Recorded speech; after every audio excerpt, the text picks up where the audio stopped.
Google has a lot to answer for, and that includes having us believe that there is an immediate solution or answer to every single question in life. And the reality is that's oftentimes not the case. And we really struggle with that. We've become so accustomed to instant gratification. We've become so accustomed to feeling like there's an answer to everything, that we should know the solution, that everything needs to be fixed straight away, that we shouldn't have to tolerate any discomfort or any ambiguity or any level of suffering. That we really struggle when we find ourselves in the midst of a struggle of which there is no immediate way out of.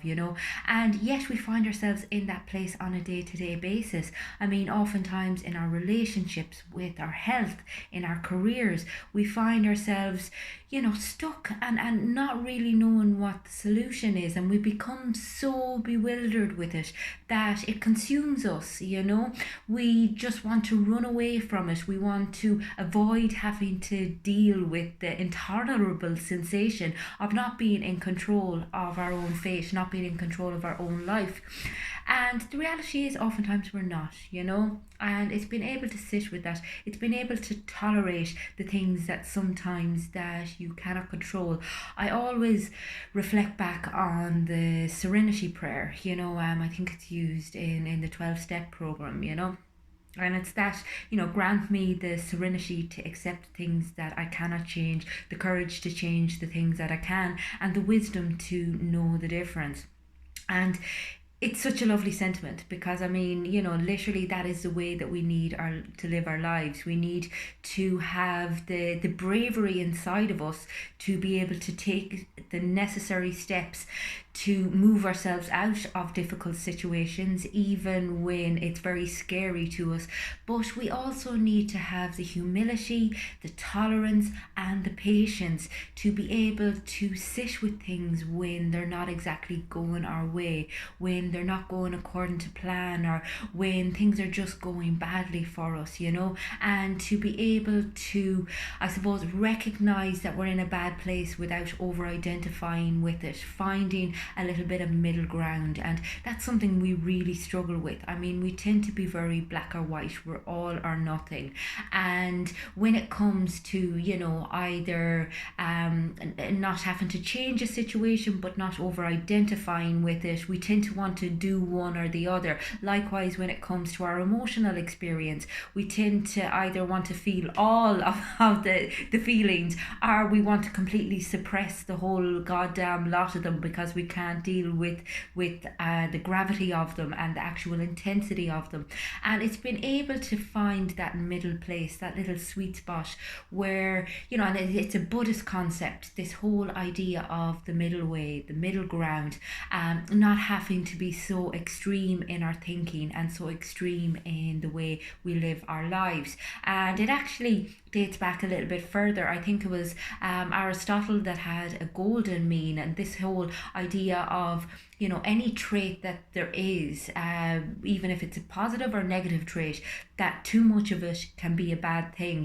Even just reverting back there to courage. I mean, too much courage just results in us being reckless, whereas too little means that we're fearful of everything. So it's about being able to come to some sort of compromise as to where it is that you need to be at. And I mean, this can be so beneficial to us in our relationships, because again, we tend to have these rules about our partner in our minds. We tend to be like, you always, or you never.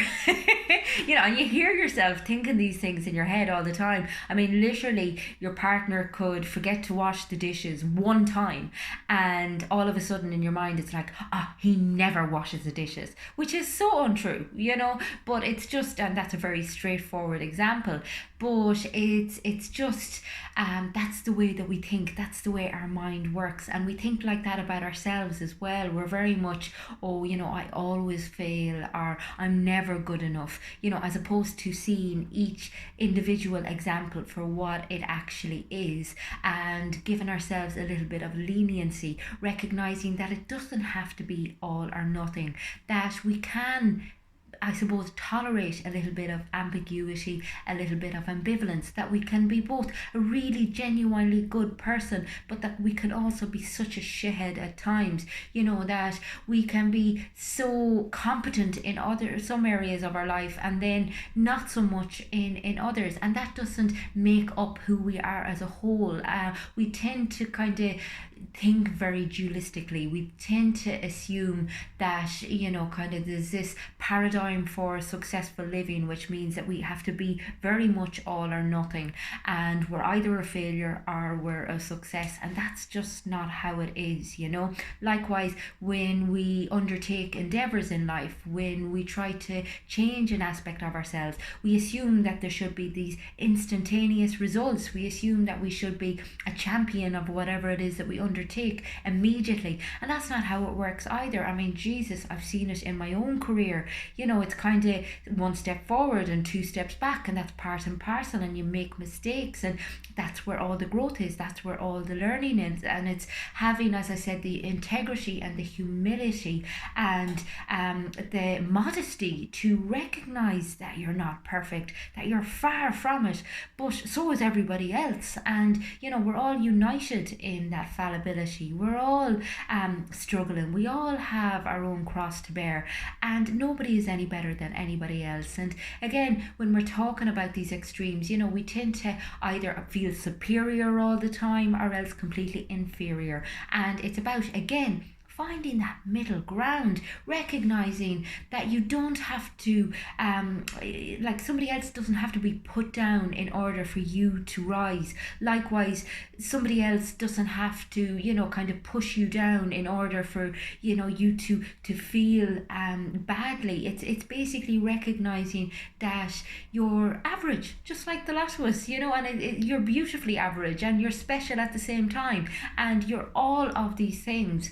And coming away from that kind of over-identification with any one aspect of yourself or with any one aspect of life, I have to have a great relationship, or I have to look a certain way, I have to achieve certain things in life in order to be a decent human being. And again, you're so adrift from what it actually takes to be a good person, which is to practice a benevolent, open-minded, kind-hearted, open-hearted, like just way of living, and just to try your best on a daily basis and keep it very small. And I think we have this idea of this utopian world, or an expectation that things should always be great or things should always be amazing, and they're not. And we end up so disillusioned, so disappointed, and so disconnected from other people because we can't understand what it is that we're doing wrong, and